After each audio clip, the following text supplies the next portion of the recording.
Hello everybody, Jason from Heroes Kennels here. Before we even get started, I want to encourage you guys, hit that subscribe button and that like button. We got thousands of views and we got tens of subscribers. Help us out, alright? Today's video, I want to talk about a flirt pole. I want to talk about how to make one and how to properly use one.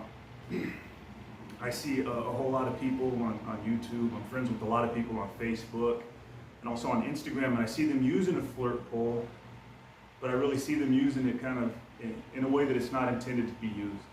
I see us using really small flirt poles, and we're getting our little dogs under a year and a half, sometimes 5-6 months, chasing these little things and having them turn sharply from side to side. And guys, if you have XL bullies and you're having them do motions whenever they're under a year and a half, it can be really bad on their joints.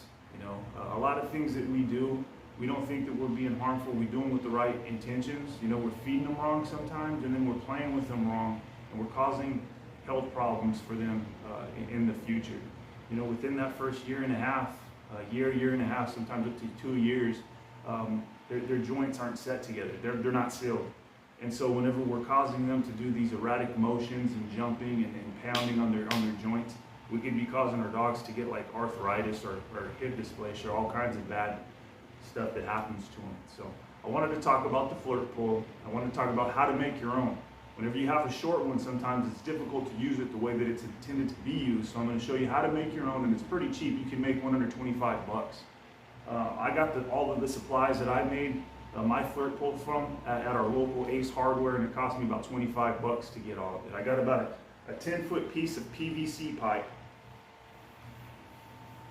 I got about a 20-foot a rope, about under 10 bucks, and I cut it down to about 12 foot, and I got a little clip right here that cost me about 3 bucks.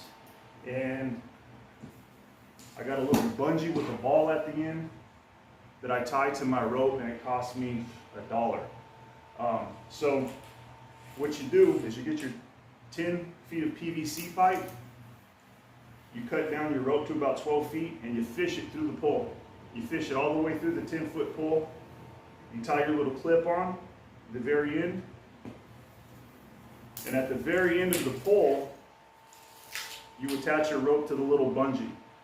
See, I got about a 1/4 inch PVC pipe, and this bungee right here fits perfectly to where whenever this rope gets pulled by my dog,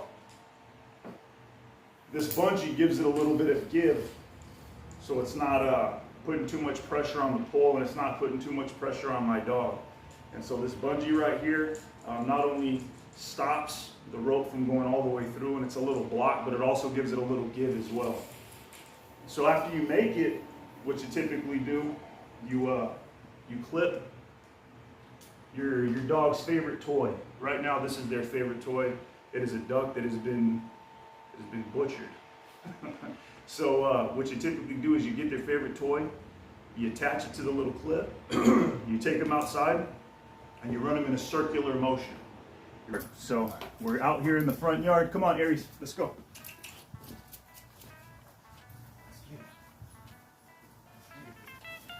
Yeah, let's get it. Good boy. Hey, you okay? Good boy. Here, Aries. Here.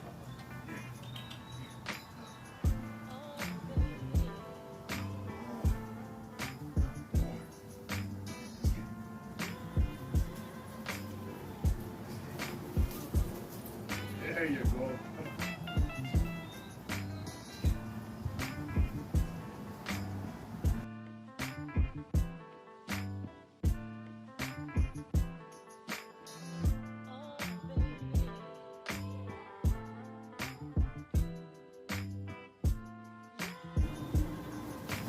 Good boy. Good boy. There you go. There you go. As you saw in the video, I didn't try to go ahead and push the pace. I let him go ahead and dictate the pace. He's still getting used to it, and I'm not trying to overdo it with him. I'm trying to take my time with him, especially him being so young. He's a puppy. I don't want him taking sharp turns. I want him to learn how to do it. I want to encourage him to go ahead and do these types of things and reward him whenever he does them correctly, because ultimately I'm not trying to turn him into a hunter. I'm not trying to turn him in, although the FlirtPole does simulate small to medium prey, I'm not trying to teach him how to do that necessarily. I'm trying to instill with him his purpose. And his purpose is to go ahead and do whatever it is as the owner, as I want to do. I want to get him excited to do the things that I want to do. And the FlirtPole is one of those ways that we do it. But we also have to protect our dog as we're doing the FlirtPole. We're giving them exercise as well, but we want to protect them from themselves. Sharp turns are not good for these dogs. Their bones are still sealing, their joints are still sealing. And whenever we are using a FlirtPole, or we're feeding our dogs incorrectly, or we're causing them to jump, we're causing them to pounce, we're causing a lot of pressures on their joint, it's creating problems for them in the future. Hi fam, Ellery here. Just wanted to remind you to like, subscribe, and share. And also I wanted to show you guys this DIY kennel that's also an entertainment center. If you're interested in learning how this was made, drop a comment below. Remember to be safe, keep your dogs safe, and take care. God bless.